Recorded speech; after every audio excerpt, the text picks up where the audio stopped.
வணக்கம். இன்றைய அரசியல் ஆடுகளத்துக்கு உங்கள் அனைவரையும் அன்புடன் வரவேற்கிறோம். முதல் செய்தி, நேதாஜி பிரைம் ஓடிடி என்ற ஒரு புதிய தளத்தை ஆரம்பித்திருக்கிறோம். நேதாஜி டிவி என்பது யூடியூப் தளம், நேதாஜி ஓடிடி என்பது அது வேறு ஒரு, நேதாஜி பிரைம் ஓடிடி என்பது வேறு ஒரு தளம். இந்த தளத்தை ஆரம்பித்ததற்கு காரணம் என்னவென்றால், வெறும் வருமானம் வரும் அப்படிங்கிறதுக்காக மட்டும் இல்லை. என்னென்னு கேட்டிங்கன்னா, அரசியலை பற்றி அதிகம் பேசுகிறோம். நிறைய தொந்தரவு கொடுப்பாங்க அரசியல்வாதிகள். யூடியூப்பில் இருக்கிற வீடியோவெல்லாம் கட் பண்ணுவாங்க. அதுக்காகத்தான் நேதாஜி பிரைம் ஓடிடின்னு வேறு ஒரு தளம். இந்த தளம் நம்முடைய சொந்த தளம். அதில் யாரும் எதுவும் பண்ண முடியாது. அதனால தான் நேதாஜி பிரைம் ஓடிடி அப்படின்னு ஒன்று தொடர்ந்துருக்கும். டெஸ்கிரிப்ஷனில் கீழே போய் கிளிக் பண்ணிங்கன்னா உங்களுக்கு நேராக நேதாஜி பிரைம் ஓடிடியில் போகும். எல்லோரும் போய் அதில் மெம்பர் ஆகிக்காங்க. அது மட்டுமல்ல, இங்கே அரசியலை பற்றி பேசுகிறோம், காவல்துறையை பற்றி பேசலாம், காவல்துறையில் இருக்கிற குற்றவாளிகளை பற்றி பேச போகிறோம், காவல்துறை சம்மந்தப்பட்டு அதில் காவல்துறை சம்மந்தம் இல்லாத டிடெக்டிவ் இதிலெல்லாம் பண்ண வழக்குகளை பற்றி அதில் பேச போகிறோம். சட்டம் சம்பந்தமாக அதில் பேச போகிறோம். அது ஒரு தனி யூனிட், அது ஒரு தனி பிளாட்ஃபார்ம், நேதாஜி பிரைம் அப்படிங்கிறது. உங்களுடைய ஆதரவை அதுலேயும் போய் மெம்பர் ஆகிக்கங்க. இப்போதைக்கு ஃப்ரீ. இன்னும் 2-3 மாதம் கழித்து தான் அதை இது பண்ணுவோம். அப்படி பண்ணாலும் குறைந்த கட்டணம் தான் போடுவோம். அதனால் எல்லோரும் அதுலேயும் போய் மெம்பர் ஆகிக்கங்க. சப்ஸ்கிரைபர் நீங்கள் ஆகணும். கீழே இருக்கிற டெஸ்கிரிப்ஷனில் அதனுடைய லிங்க்கை கொடுத்துருக்கோம். அந்த லிங்க்கை கிளிக் பண்ணிங்கன்னா நீங்கள் அதில் சப்ஸ்கிரைபர் ஆகிடலாம். நேதாஜி பிரைம் ஓடிடி அதிலும் நீங்கள் மெம்பராக வேண்டும் என்பது என்னுடைய அன்பான வேண்டுகோள் அப்படிங்கிறத முதல் கருத்தாக அனைவருக்கும் தெரிவித்துக் கொள்கிறோம். இது சம்பந்தமாக இன்னும் வரிசையாக செய்திகள் வந்துக்கிட்டு இருக்கும். இப்போதைக்கு வீடியோஸ் கொஞ்சம் கொஞ்சமாக அதில் நேதாஜி பிரைமில் போடுவோம். இது நேதாஜி டிவி, அது நேதாஜி பிரைம். இப்போதைக்கு ஓடிடி வெப்சைட்டாக இருக்கும். கொஞ்ச நாளில் ஆட்டோமேட்டிக்காக அது ஓடிடி ஆகிடும். அதற்கான வேலைகளும் நடந்து கொண்டு இருக்கிறது. அனைவரும் நேதாஜி ஓடிடியில், நேதாஜி பிரைம் ஓடிடியில் நீங்கள் சப்ஸ்கிரைப் பண்ணுங்கள். கிளிக் பண்ணிங்கன்னா லாகின் பண்ணும்போது உங்கள் டீட்டெயிலெலாம் கேட்கும். நீங்கள் எந்த டீட்டெயிலும் கொடுக்காம கீழே கூகுள் அக்கௌண்ட்டுன்னு இருக்கும். அதை கிளிக் பண்ணிட்டீங்கன்னா உள்ளே போயிடும். அது ரொம்ப எளிதாக சப்ஸ்கிரைபர் ஆகுது. அது ரொம்ப எளிது. நேராக கூகுள் அக்கௌண்ட்டுங்கிறத கிளிக் பண்ணிடுங்க. கூகுளில் தான் எல்லாருமே அக்கௌண்ட் வச்சுருப்பாங்க. நீங்களும் அதில் தான் அக்கௌண்ட் வச்சுருப்பீங்க. அதனால் அதை கிளிக் பண்ணுங்கள், ஆட்டோமேட்டிக்காக போயிடும். வரிசையாக ராமாயணத்தை பற்றி எல்லாம் அதில் போடுறோம். ரீல்ஸ், ராமாயணம் ரீல்ஸ் வரிசையாக போட போகிறோம். மற்றபடி மற்ற வெளிய சப்ஜெக்ட், நிறைய சப்ஜெக்ட் அதில் வரப்போகுது. இப்போதே ஆகிக்கொள்ளுங்கள் அப்படிங்கிறது முதல் கட்ட கருத்து. அடுத்த கருத்து, அருணை பற்றிய கருத்து. அருண் ஐபிஎஸ் அவரை எப்படி இது பண்ணாங்க, மாற்றினாங்க அப்படிங்கிறது, வீட்டில் இப்போ எப்படி இன்கம் டேக்ஸ் ரைடு அடித்தாங்க அப்படிங்கிறது பல கருத்து இருக்குது.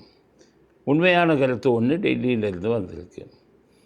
2 நாட்களுக்கு முன்பாகவே அமித்ஷா தொடர்பு கொண்டு, இங்கே விஜயை தொடர்பு கொண்டு உடனடியாக அவரை அருணை மாற்றிருங்க, நாங்கள் இன்கம் டேக்ஸு ரைடு அடிக்க போகிறோம், அதனால் எந்த காரணம் கொண்டும் அவர் இந்த பதவியில் இருக்கக்கூடாது, நீங்கள் லஞ்ச ஒழிப்புத்துறைக்கு அவரை போய் இயக்குநராக போட்டிருக்கீங்க, நாங்கள் இன்கம் டேக்ஸ் ரைடு அவர் வீட்டில் நடத்தினா லஞ்ச ஒழிப்புத்துறைக்கு இயக்குநராக இருந்த ஒரு வீட்டிலேயே இன்கம் டேக்ஸ் ரைடு அடிக்கிறாங்களேங்கிற பிரச்சனை வரும். அதனால் சாதாரண பதவிக்கு அவரை மாற்றுங்கள். அவருடைய மனைவி மேல் பல புகார் வந்திருக்கிறது. இவரை மாதிரியே அவர் மனைவியும் புகார். ஆனால் அவங்க மனைவி பண விஷயத்தில் புகார் வந்திருக்கலாம். இவரை மாதிரி பதவியை தவறாக பயன்படுத்துவது இங்கே இல்லவே இல்லை அவங்க மனைவி. அதனால் பண விஷயத்தில் பல கோடி கணக்கில் அவங்க மேலேயும் லஞ்ச புகார்கள் வந்திருக்கு. அதனால்தான் மத்திய அரசாங்கத்தின் அறிவுரையின் பேரில் தான் அருணை இவர்கள் மாற்றி இருக்கிறார்கள். அருண் மாற்றப்பட்டவுடன் அடுத்த நடவடிக்கை இப்போது தொடரப்பட்டிருக்கிறது. அதனால் இது முதல் செய்தி. ரெண்டாவது செய்தி அமித்ஷா இப்போ பேசும்போது ஏவா வேலுவை எப்படியும் கைது பண்ணுங்கன்னு சொல்லியிருக்கார். அப்படிங்கிறது அடுத்த செய்தி. இவங்களுக்கு எப்படி கைது பண்ணுறதுன்னு தெரியல. புதிய அரசாங்கம், மந்திரி அவர் கோடிக்கணக்கில் பணம் வச்சுருக்காரு, அதனால் பயப்படுறாங்க. ரொம்ப ஈஸியாக அது எஃப்ஐஆர் போட்டிங்கன்னா நீங்கள் யாராக இருந்தாலும் என்ன, அவன் ஆயிரக்கணக்கான கோடியை கொள்ளை அடிப்பான். அமித்ஷாவில் ஏவா வேலு மேலே என்ன கேஸை போட்டிருக்கீங்க? 2 கோடிக்கு போட்டிருக்கீங்களே. அதுதான் 2 கோடிக்கு ரோடு போடாமல் 2 கோடி கணக்கு எழுதினார். இதுதான் குற்றச்சாட்டா? ஆயிரக்கணக்கான கோடியை அவர் பல பேருக்கு தாரை வார்த்தைலாம் கொடுத்துருக்காரு. பணம் விஷயத்தில் ஏவா வேலு அடித்த கொள்ளை தான் மிக மிக அதிகம். ஏவா வேலுவை வழக்கு போடுறது முதல்ல கைது பண்ணுங்க. ஆனால் வழக்கு போடுறது நூற்றுக்கணக்கான கோடி, ஆயிரக்கணக்கான கோடின்னு எல்லாம் அடிச்சிருக்காங்க. அந்த கொள்ளையில் கைது பண்ணுங்க. எல்லா மந்திரிகளையும் மொத்தமாக பிடிங்க. ஒவ்வொருத்தரும் அடித்த கொள்ளை எவ்வளவுன்னு மொத்த டீட்டெயில் எடுங்க. அதுக்கப்புறம் நீங்கள் அவங்களை கைது பண்ணி அந்த பணத்தை பேரம் பேசுங்க. எல்லா பணத்தையும் திருப்பி கொடுத்துருங்க. உங்களை வழக்கில் மாட்டாமல் வேணால் விட்டுடுறோம் அப்படின்னு அம்னஸ்டி ஸ்கீம் தான் சொன்னேன்ல, ஏற்கனவே சொல்லியிருக்கேன். அது மாதிரி பண்ணுங்க. ஏவா வேலு உள்ளதிலேயே அதிகம் கொள்ளையடித்தது ஏவா வேலு தான். நீங்கள் இப்போ என்கொயரி பண்ணிகிட்டு இருக்கிறது 2 கோடி.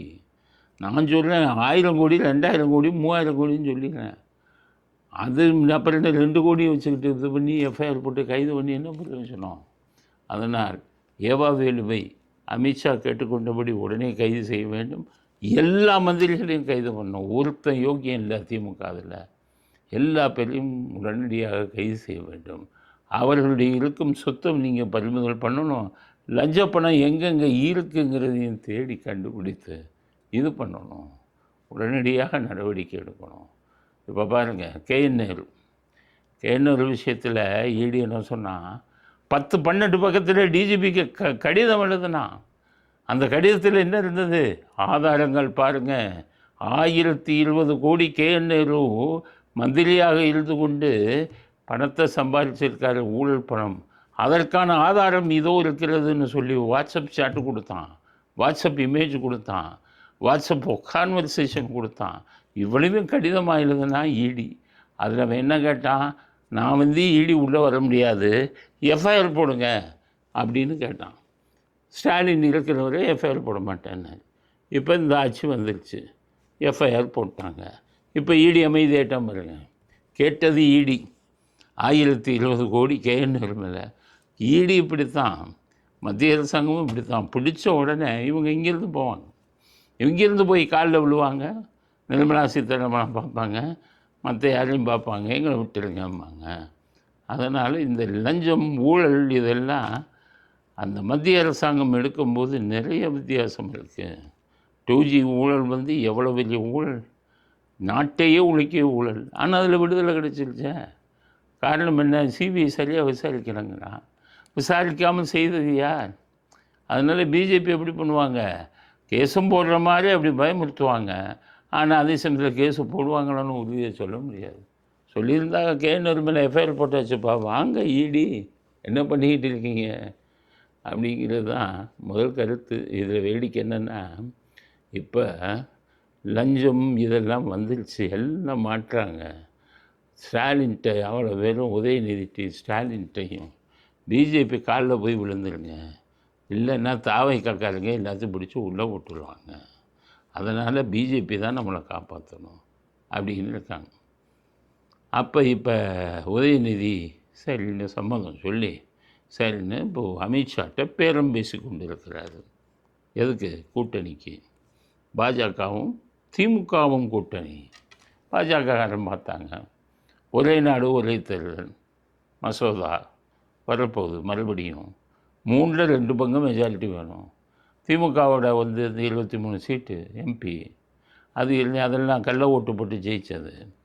இதில் சாரில் கிட்டத்தட்ட 75 லட்சத்தையும் அதில் கள்ள ஓட்டை போட்டான், அதனால் ஜெயித்தான். இப்போ 23 எம்பி வச்சுருக்கான். 23 எம்பி வந்துட்டால் 3ல் 2 பங்கு வந்துடும், நமக்கும் யூஸ் ஆகும். நமக்கு எம்பி இப்போ ஆட்சி 24 வரை இருக்குல்ல, உங்களுக்கு ஆட்சி இருக்குது. 24ன்னு சொல்ல முடியாதாம்மா, 74 தான் நாங்கள் எலெக்ஷனே வந்தது. இன்னும் 5 வருஷம் 79 வரை இருக்குது. அதனால் 29 வரை ஆட்சியை நம்ம கடத்திடலாம். அது திமுககாரங்கள் அவங்களே வந்து காலில் விழுங்குறாங்க. ஏன் திமுககாரன் காலில் விழுந்தான்? முன்னாடி விழுவானா? முன்னாடி பூரா மெஜாரிட்டி அந்த மைனாரிட்டி ஓட்டு பூரா மொத்தமாக விழுந்தது. இஸ்லாமியர்களெல்லாம் கண்ணை மூடிட்டு போட்டாங்க. அதனால் பிஜேபியோட சேர வேணாம், ஆனால் இஸ்லாமியர்கள் ஓட்டு போயிடும்னா நினச்சான். இஸ்லாமியரில் பெரும்போது இப்போ விஜய்க்கு போட்டாங்க. அதனால் இனிமேல் பாஜகவிலிருந்து நமக்கு நம்பி பாஜகவை எதிர்த்து பிரயோஜனம் இல்லை. கிறிஸ்தவர்களும் போயிட்டாங்க, இஸ்லாமியர்களும் போயிட்டாங்க. ஆக சிறுபான்மையினர் ஓட்டும் நமக்கு போயிடுச்சு. இவர்களை நம்பி இப்போ நீங்கள் கோட்டை விட்டு அந்த தேர்தலில் நம்ம இப்போ தோல்வியை தழுவிட்டோம். இருக்கிற எம்பியை வச்சு பாஜக காலில் சரண்டர் ஆகி அவங்களோட கூட்டணி ஆட்சி அமைச்சு இருக்கிற 2-3 பேர்த்துக்கு மந்திரி பதவியை வாங்கிடலான்னு ஸ்டாலின் முடிவு செய்து விட்டார். ஸ்டாலின் குடும்பத்துலேயும் இது பண்ணி எடப்பாடியும் குடிச்சதுக்கலான்னு பார்க்குறாங்க. எடப்பாடிக்கு எங்கே எம்எல்ஏ இருக்குதுன்னு நினைக்கலாம். ஏன்னா எம்எல்ஏ இது எம்பி வந்து 0, ஒரு சீட்டு கூட இல்லை. ராஜ்யசபாவில் இருக்குது, 4-5 சீட்டு இருக்குது. அந்த ராஜ்யசபா சீட்டை வச்சு இவங்க 2 பேரும் திமுக அதிமுக 2 பேரும் விஜய்க்கு தொந்தரவு கொடுக்கணுங்கிறதுக்காக அங்கே மத்திய அரசாங்கத்திடம் கூட்டணி வைத்து கொள்ளலாம் பாஜகவுடன் அப்படின்னு முடிவு பண்ணியிருக்கார். அப்படிங்கிறது அடுத்த கட்ட செய்தி. இதுவும் டெல்லியிலிருந்து வந்த செய்தி. பேச்சுவார்த்தை இருவருக்கும் நடந்து கொண்டு இருக்கிறது. 2 பேரும் கூட்டணி சேர்ந்தால் என்ன ஆகும்? நாடு குட்டிச்சோறாகும். குட்டிச்சோறுனா எப்படி? கோடிக்கணக்கில் கொள்ளையடிக்கிறான், கொள்ளையை அடிச்சிருக்கான். இப்போ பாருங்கள், இவர் சொல்கிறார் நிர்மல்குமார், பல ஃபண்டிங் இருக்குது. பார்ட்டி ஃபண்டுன்னு ஒன்று வச்சான். இப்போ இன்னும் மினிஸ்டர் கட்டிங்னு ஒன்று, அது ஒவ்வொரு துறையிலும் ஒன்று வச்சுருக்கான். பார்ட்டி ஃபண்டு அது வந்து சிஎம்டிஏ அங்கே வச்சுருக்கான், டாஸ்மாகில் வச்சுருக்கான். ஆனால் உங்களுக்கு பத்திரப்பதிவு துறையில் மினிஸ்டர்ஸ் கட்டிங் அப்படின்னு வச்சுருக்கான். ஒவ்வொரு மினிஸ்டர் ஆஃபீஸ்லேயும் பத்திரப்பதிவு ஆஃபீஸ்லேயும் மினிஸ்டரோட ஒரு ஆள் இருந்து டெய்லி மாமூல் வாங்கிட்டு போயிருக்கான். அதுக்கு பேர் தான் மினிஸ்டர் கட்டிங். அப்போ என்ன பண்ணான்? சப் ரெஜிஸ்ட்ரார் மினிஸ்டர் கட்டிங் வந்துருக்குப்பா, மினிஸ்டருக்கு கட்டிங் கொடுக்கணும் ஒரு நாளைக்கு இவ்வளவு அப்படின்னு இவன் மேற்கொண்டு வசூலை ஏற்றிட்டு மினிஸ்டருக்கு கொடுக்கணும்னு கோடிக்கணக்கான ரூபாய் மூர்த்தி இலாக்காவில் புகுந்து விளையாடி இருக்கிறதுன்னு நிர்மல்குமார் இன்றைக்கி அறிக்கை விட்டிருக்கார். நிர்மல்குமார் அறிக்கை விட்டாலாம் சும்மா இல்லை, கோடிக்கணக்கில் மூர்த்தி வந்து அவருடைய வீட்டு கல்யாணத்துக்கு கோடிக்கணக்கில் செலவு பண்ணார். அவ்வளவும் இது இப்படி வந்த பணம். இப்போ பாருங்கள், துரைமுருகன் பேத்தி கல்யாணத்தை நிச்சயதார்த்தம் நடத்துகிறாங்க. எப்படி டான்ஸர்லாம் பாருங்கள், ஒவ்வொருத்தனையும் எவ்வளோ நகை போட்டு பாருங்கள், அந்த வீடியோவை பாருங்கள்.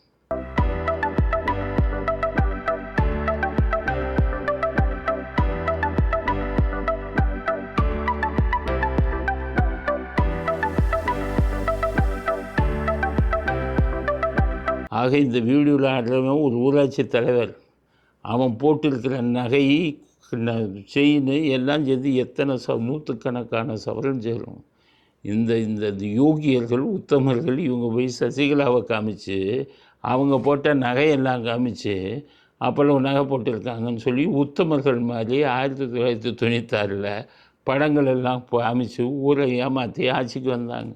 சன் டிவிங்கிற அயோக்கிய டிவி ஒன்று இருந்தது உங்களுக்கு. பொய்யா சொல்வது தான் சன் டிவி.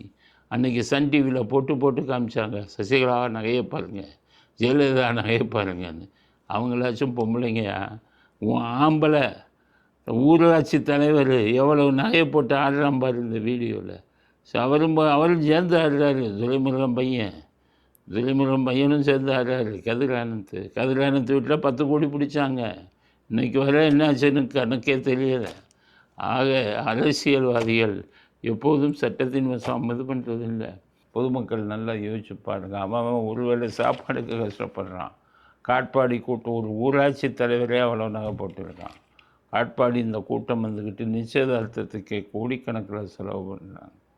அப்போ இவர்களையெல்லாம் மத்திய அரசாங்கம் காப்பாற்றுவதா? இவங்க கூட்டணி சேர்ந்துட்டா இவங்க அடித்த கொள்ளையெல்லாம் போயிடுமா? அப்படிங்கிறது யோசித்து பார்க்கணும். ராதாகிருஷ்ணன் ஒரு ஐஏஎஸ், அவர் ரொம்ப திறமையானவர்னு பேர். அவர் நல்ல மனிதர், திறமையானவர் அப்படின்னு ஜெயலலிதாவால் முத்திரை குத்தப்பட்டார். முக்கியமான வழக்குகளுக்கெல்லாம் அவர் அனுப்புவாங்க. தஞ்சாவூரில் வந்துக்கிட்டு இந்த ஒரு பள்ளி எரிஞ்சது, அதுக்கு போய் அவர் அனுப்புனாங்க, எல்லாத்துக்கும் நஷ்டஈடு வாங்கி கொடுக்கணும்னு. அப்போ வந்து சுனாமி 2004 சுனாமி ரொம்ப மோசமாக இருந்தது. ஜெயலலிதா வந்து ராதாகிருஷ்ணன் அனுப்பி வச்சாங்க. ஒவ்வொரு முக்கிய இதுக்கும் வெள்ளம் அதிகம் வந்தது, எந்தெந்த மாவட்டம் ராதாகிருஷ்ணன் அனுப்பி வைப்பாங்க. அப்படிப்பட்ட திறமையான ராதாகிருஷ்ணன் இப்போ என்ன ஆச்சுன்னு தெரியலையே, வேணும்னே இருக்காரா? என்னங்க நல்லா யோசிங்க. வந்து மின்சார கட்டே இல்லாமல் இருந்ததை இவர் அந்த துறையில் அவர் போட்டாங்க, திறமையானாலும் சமாளிப்பாருன்னு. ஆனால் விஜய் ஆட்சிக்கு வந்தோடனே மின்சாரம் நான் கட்டாச்சு, நிறையா தானாக கட்டாச்சா இல்லை ஆள் வச்சு பண்ணாங்களா ஒன்றுமே தெரியல. இவர் ஒன்றுமே கண்டுக்காமல் இருந்தார் இந்த விஜய் பேர். ராதாகிருஷ்ணன் ஐஏஎஸ், இன்றைக்கி அவரை மாற்றிருக்காங்க. சரியான முடிவு. சில அதிகாரிகள் இருக்கான் ஐஏஎஸ் எல்லாம், அவர்கள் திறமையானவர்களோட நமக்கு என்னப்பான்னு ஒதுங்கி நிற்பாங்க. இதே ராதாகிருஷ்ணன் திமுக ஆட்சியில் மேயராக இருந்து இது கார்பரேஷனுக்கு கமிஷனராக இருந்தார்.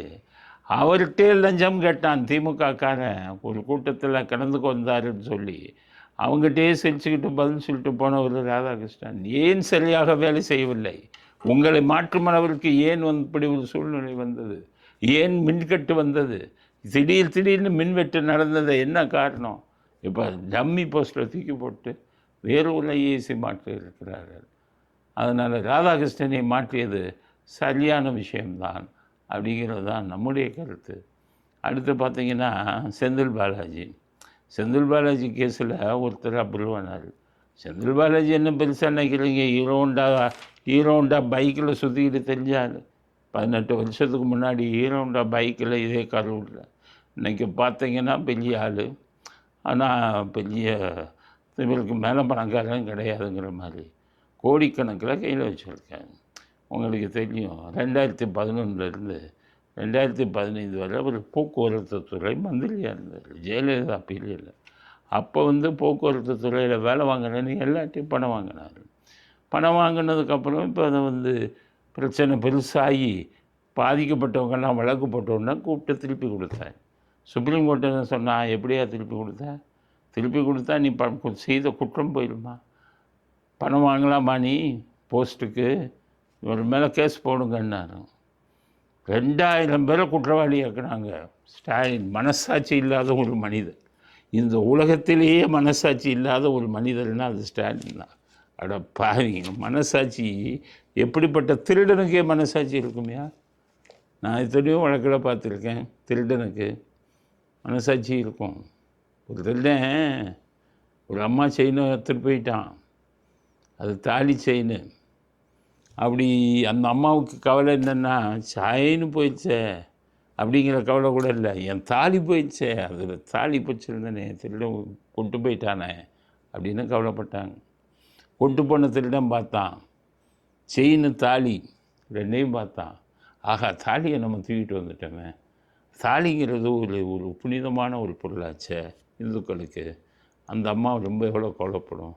செயினை நம்ம வச்சுக்குவோம், சார் இதை வந்து தாலியை திருப்பி கொடுத்துருவோம்னு முடிவு பண்ணிட்டா தாலி எப்படி கொடுக்குறது? அதுதான் பிரச்சனை. நள்ளிரவு அதே வீட்டுக்கு போனான். அந்த செயினை யார்கிட்ட இருந்து அத்தானோ அவங்க இதை கண்டுபிடிச்சி ஜன்னல் வெளியாக இருந்து தாலியை மட்டும் தூக்கி எரிஞ்சிட்டு போயிட்டான் வீட்டுக்குள்ளே. காலையில் அந்த அம்மா எந்திரிச்சு பார்க்குறாங்க, தாலி வீட்டுக்குள்ளே இருக்குது. அவங்களுக்கு ஒன்றுமே புரியலை. கடைசியாக அந்த திருடிட்டு போன திருடன் கூட அவன் தான் அதை பார்த்து அவன் தான் தூக்கி போட்டிருக்கான்னு அவங்க நினச்சாங்க. அதற்கான இது வந்து ஒரு கடிதத்தையும் அதுக்கு இடையில போட்டிருந்தான். சகோதரி மன்னித்து விடுங்கள், உங்கள் தாலியை திருப்பி கொடுக்கிறேன், திருடுவது எனது தொழில், அதனால் நகையை திருப்பி கொடுக்கவில்லை அப்படின்னு ஒரு கடிதத்தையும் போட்டு போயிருந்தான். இந்த திருடனுக்கு இருக்கிற மனசாட்சி கூட இந்த ஸ்டாலினுக்கோ உதயநிதிக்கோ கிடையாது.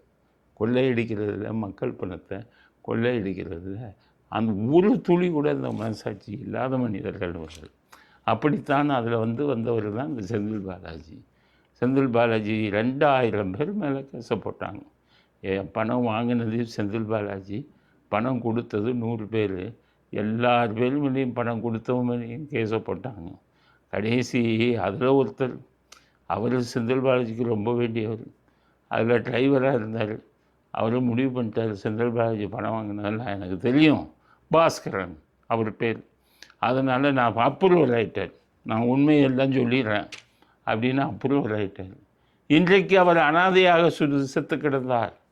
2 நாளைக்கு முன்னாடி ஒன்றும் கிடையாது. உடனே எடுத்தாங்க, பிரேத பரிசோதனை செஞ்சாங்க, எரிச்சிட்டாங்க வீட்டில். இதுக்கெல்லாம் பின்னணியில் யார்? செந்தில் பாலாஜிக்கு எதிராக சாட்சி சொல்ல வரணும் அப்படின்னு நினச்சதுக்காகவே செத்தார். மாரடைப்பனால் செத்தார். செந்தில் பாலாஜியா, செந்தில் பாலாஜி தம்பியா, யாருக்கு தெரியும்? கடவுளுக்கு தான் தெரியும்.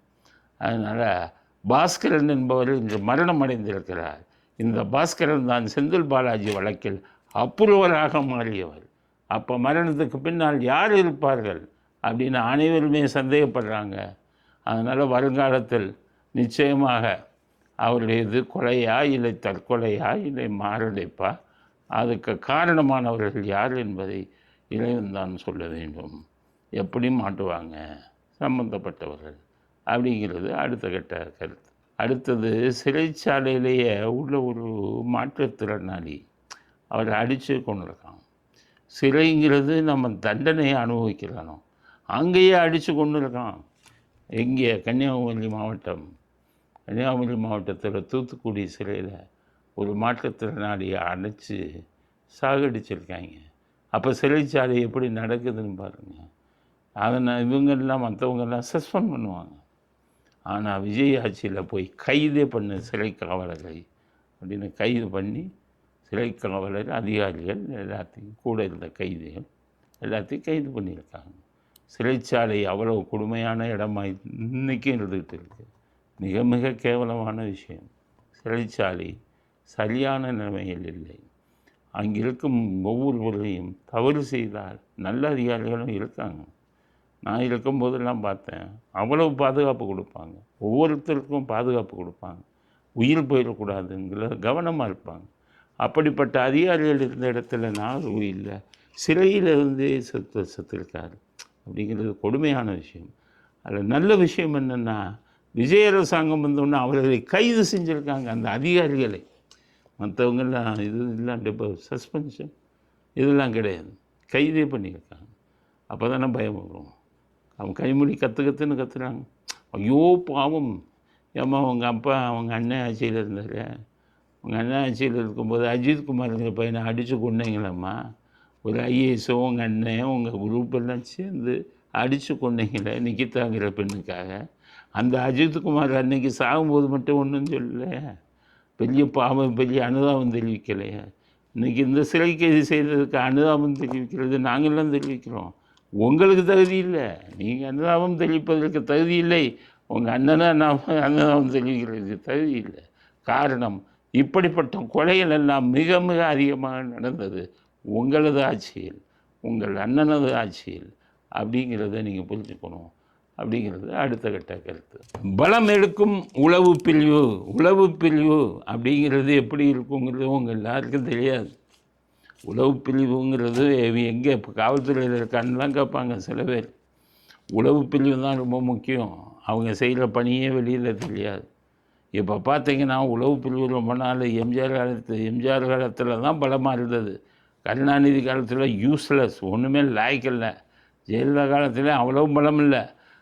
இவங்க காலத்தில் ஸ்டாலின் காலத்தில் 0 முட்டை ஒன்றுமே கிடையாது. எதுக்கு உளவு பிரிவுன்னு நான் சொல்கிறேன்னா, இப்போ விஜய் காலத்துக்கு வர்றோம்.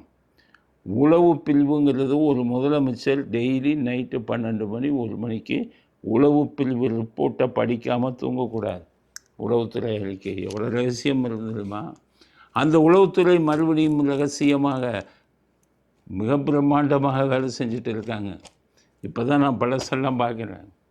பத்திரிகையாளர்கிட்டெல்லாம் நல்ல ஒரு இதை வச்சுக்கிறாங்க. பத்திரிகையாளர்கிட்டருந்து செய்தி வாங்குகிறாங்க.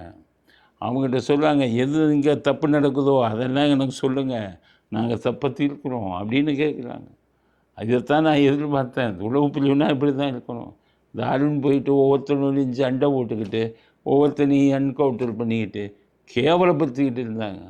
ஆனால் உளவு பிரிவு மிக அருமையாக உள்ளேருந்து வேலை செய்கிற அதிகாரிகள் பேர் கூட வெளியில் சொல்ல மாட்டாங்க. அருமையாக வேலை பார்க்குறாங்க. மாவட்ட செயலாளர், தாவேகா மாவட்ட செயலாளர் ஃபோன் பூரா டேப் பண்ணுறாங்க. எம்எல்ஏக்கள், தாவேகா எம்எல்ஏக்கள் ஃபோனெல்லாம் டேப் ஆகுது. தாவேகா அமைச்சர்கள் ஃபோனெல்லாம் டேப் ஆகுது. ஊழல் பண்ணால் அமைச்சர்கள் தூக்கிறாரு விஜய். 2-3 மாதம் அவங்கள கூப்பிட்டு நேற்றெல்லாம் மீட்டிங் நடந்தது. என்ன மீட்டிங்? அமைச்சர்கள் மீட்டிங். அமைச்சர்கள் மீட்டிங்கில் சொல்லிட்டார் விஜய், உங்களுக்கெல்லாம் மன்னிப்பே கிடையாது. யார் தப்பு பண்ணீங்க 3 மாதத்தில் தூக்கிடலாம் மந்திரிங்க. அங்கே உட்காந்துருந்த சில அதிகாரிகள்லாம், மோசமான அதிகாரிகள்லாம், நீங்கள்லாம் எழுந்திரிச்சு வெளில போங்கன்ட்டாங்க. ரகசியமாக நாங்கள் பேசணும். அப்படின்னா என்ன அர்த்தம்? உளவுத்துறையை வந்து ரொம்ப நான் கண்காணிக்கிறான். உளவுத்துறை ரிப்போர்ட்டை படிக்கிறார். அவர் ரெண்டா பேச மாட்டேங்கிறாருன்னு சொல்லிகிட்டு இருக்கான். ஆனால் சில விஷயங்கள், உளவுத்துறையை பலப்படுத்தும் விஷயங்கள், உளவுத்துறையில் டேப் பண்ணுற விஷயங்கள், அவ்வளோ பேர்த்தையும் கட்சி விட்டு தூக்குறது, இதெல்லாம் அவங்க பண்ணுறது பூரா உளவுத்துறை வந்து மிக ரகசியமாக மிக பிரம்மாண்டமாக வேலை செய்து கொண்டு இருக்கிறதுங்கிறது ஒரு நாட்டுக்கு நல்லது. அப்போ உளவுத்துறை இது மாதிரி தான் இருக்கணும், நடுநிலைமையாக இருக்கணும். ஆளுங்கட்சிக்கு அப்பப்போ தவறுகள் நடந்தால் அதை சுட்டி காட்டணும். அப்போ தான் நாடு சுபிட்சமாக இருக்கும், ஆட்சியும் சுபிட்சமாக இருக்கும் என்ற கருத்தை இறுதி கருத்தாக பதிவு செய்த விரும்புகிறோம். இத்துடன் இன்றைய அரசியல் ஆடுகளம் நிறைவு பெறுகிறது. மீண்டும் நாளை புதிய செய்திகளுடன் உங்களை சந்திக்கிறோம். நன்றி, வணக்கம், ஜெய்.